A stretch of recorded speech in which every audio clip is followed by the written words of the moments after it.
नमस्कार और स्वागत है आपका इस जादुई कहानियों की दुनिया में। आज हम एक ऐसी कहानी सुनने जा रहे हैं जो प्रेम, साहस और जादू से भरी हुई है। यह कहानी है the princess of the moon, चांद की राजकुमारी की। आइए इस जादुई सफर पर साथ चलें। एक समय की बात है जब धरती सितारों की रोशनी से नहा रही थी और चांद अपनी चांदनी से हर जगह जीवन पर नजर रखता था। तब एक ऐसी राजकुमारी का अस्तित्व था जिसकी कहानी हर दिल में रहस्य और विस्मय के साथ बसती थी। उसे कहा जाता था चांद की राजकुमारी, the princess of the moon, Noor. Noor जो चांदनी की तरह उज्जवल और पहली बर्फ की तरह पवित्र थी। अपने अनोखे सौंदर्य और शुद्ध हृदय के लिए जानी जाती थी, लेकिन उसके अस्तित्व में एक रहस्य छुपा था। एक ऐसा रहस्य जिसे केवल आकाश और चांद जानते थे, जिसका भाग्य चांद से बंधा हुआ था। एक दिव्य शक्ति जो उसके जीवन और उसके प्रेम को दिशा देती थी। लेकिन सितारों ने एक और भविष्यवाणी की थी। उसकी जिंदगी सिर्फ विलासिता और शांति की नहीं थी। उसके भाग्य के साए में परीक्षा, दिल टूटने का दर्द और एक असाधारण प्रेम की गाथा छुपी हुई थी जो उसके आत्मा को अमर कर देगी। यह कहानी उसके साहस, उसके प्रेम की और उसकी उस यात्रा की है जिसने उसे उसके भाग्य का दावा करने के लिए प्रेरित किया। यह कहानी उसके साहस की, उसके प्रेम की यात्रा की है। चांदनी रात के शांत वातावरण में राजमहल के विशाल आंगन में खड़ा राजकुमार अरविंद अपने आसपास के शाही माहौल से अनजान केवल एक चीज पर ध्यान केंद्रित कर रहा था, चांद। चांद की हल्की चांदनी रोशनी जैसे उसकी आत्मा को छूने की कोशिश कर रही थी और अरविंद महसूस करता था कि आज रात कुछ अलग है। उसकी दुनिया की सारी जिम्मेदारियां, उसके राज्य का बोझ उसे थका चुके थे, लेकिन चांदनी रात के इस सन्नाटे में उसे ऐसा महसूस हो रहा था जैसे कुछ बहुत बड़ा, अप्रत्याशित उसकी ओर खींच रहा हो। उसने चांद की ओर देखा और आज रात उसे चांद की आभा कुछ अलग ही महसूस हो रही थी, जैसे उसकी चमक कुछ अधिक तीव्र हो, कुछ अधिक रहस्यमयी हो। फिर उसे अपनी नजर में एक अद्भुत छवि दिखी, एक रानी नहीं, एक राजकुमारी जिसकी चमक चांद की हल्की रोशनी जैसी थी। उसका सिर लंबा और रेशमी बालों से ढका हुआ था जो हवा में जैसे तैरते हुए आकाश में मिल रहे थे।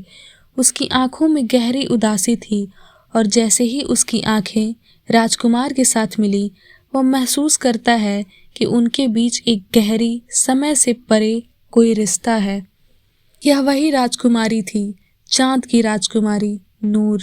लेकिन यह वह नूर नहीं थी जो उसकी दुनिया में थी। वह तो चांद की राजकुमारी थी।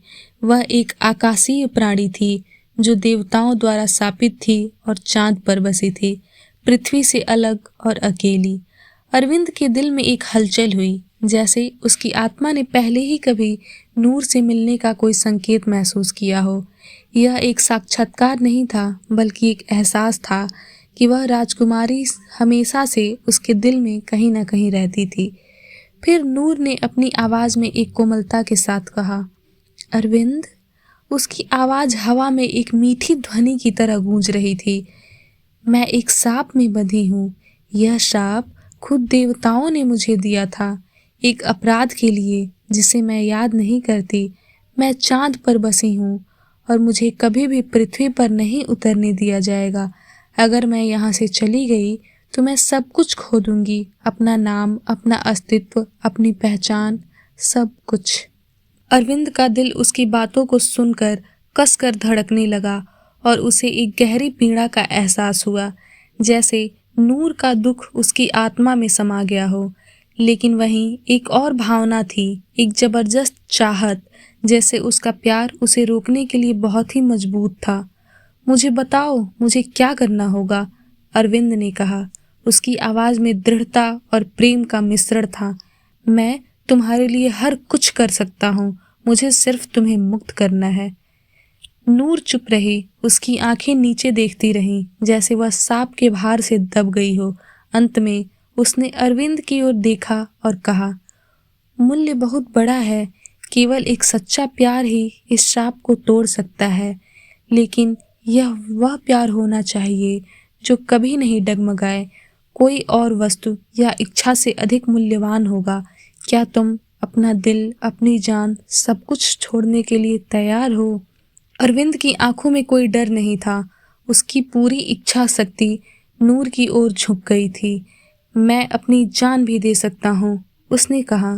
उसकी आवाज में दृढ़ता थी। कुछ भी हो नूर, मैं तुम्हें छोड़ने नहीं दूंगा। नूर की आंखों में आंसू थे, लेकिन वह आंसू दुख के नहीं बल्कि आशा के थे। वह समझ चुकी थी कि इस दुनिया में कोई ऐसा प्यार है जो न सिर्फ उसे समझ सकता है बल्कि उसे मुक्त भी कर सकता है। फिर जाओ अरविंद, उसने धीमी आवाज में कहा। जाओ उस साधु से मिलने जो पर्वतों के पार एक मंदिर में रहता है। वही तुम्हें यह बताएगा कि कैसे इस सांप को तोड़ा जा सकता है। लेकिन ध्यान रखना, यह सांप सिर्फ सच्चे प्यार से ही टूट सकता है। तुम्हारा प्यार अगर कभी भी कमजोर हुआ तो यह सांप कायम रह जाएगा। अरविंद ने सिर झुकाया और धीरे धीरे नूर के चांदनी रूप से दूर जाने के बाद उसकी तलाश शुरू की। उसकी यात्रा आसान नहीं थी। वह रेगिस्तान से गुजरा, जहाँ रेत इतनी गर्म थी कि वह नंगे पांव चलने के लिए भी संघर्ष कर रहा था। पहाड़ों को पार किया, जहाँ बर्फीली हवाएं उसे काट रही थीं। वह हर कदम पर गिरने के बावजूद उठता गया, क्योंकि उसे विश्वास था कि उसकी मंजिल नूर है और वह उसे अकेला नहीं छोड़ सकता था। सप्ताहों और महीनों तक चलने के बाद अरविंद ने उस साधु को ढूंढ लिया जो पहाड़ों में एक एकांत मंदिर में रहता था। साधु ने उसकी पूरी कहानी सुनी और फिर अपने अनुभव से उसे बताया। शाप तोड़ने के लिए तुम्हें अपनी आत्मा का कुछ हिस्सा त्यागना होगा। वही प्यार, वही बलिदान जो इस सांप को तोड़ने के लिए चाहिए। उसे पाने के लिए तुम्हें खुद को इतना अधिक बदलना होगा कि तुम्हें कभी नहीं लौटने का पछतावा होगा। तुम्हें अपनी आत्मा का वह हिस्सा दे देना होगा जो तुम्हारे जीवन का हिस्सा बन चुका है। अरविंद की आंखें कड़ी हो गईं, लेकिन उसका संकल्प मजबूत था। मैं अपनी आत्मा दे सकता हूँ, उसने कहा। मैं जानता हूँ कि मैं बिना नूर के जीने के बजाय अपनी आत्मा दे दूंगा। साधु ने सिर हिलाया और कहा, फिर जाओ, लेकिन याद रखो, तुम्हारे प्यार सच्चा होना चाहिए। अगर यह सच्चा नहीं है तो तुम वह सब खो दोगे जो तुम्हारे पास है। अरविंद ने वापस चांदनी क्षेत्र की ओर रुख किया। जब वह वहां पहुंचा तो उसने फिर नूर को पुकारा। नूर, मैं तुम्हारे लिए आया हूँ। मैंने अपनी आत्मा दे दी है। अब मैं तुम्हारे पास आ सकता हूँ। जैसे ही उसकी आवाज नूर तक पहुंची, आकाश ने खुद को अलग किया। चांद की रोशनी इतनी तीव्र हो गई कि वह लगभग आंखों में समा गई।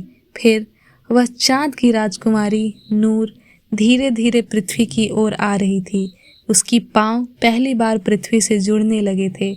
उनकी आंखें मिली और अरविंद ने उसे अपनी बाहों में समेट लिया। इस पवित्र मिलन में कोई शब्द नहीं थे, बस उनके दिलों का एक दूसरे में समा जाना था। उनके प्यार ने जो किले तोड़े थे, अब कोई उन्हें फिर नहीं बांध सकता था। उनका प्यार जो देवताओं और सांपों से भी बड़ा था, एक नई शुरुआत की ओर बढ़ रहा था। एक ऐसा प्यार जो हमेशा के लिए जीवित रहेगा। दोस्तों, कैसी लगी आपको यह कहानी? हमें कमेंट सेक्शन में ज़रूर बताएं। अभी के लिए अलविदा, अपना ख्याल रखिएगा।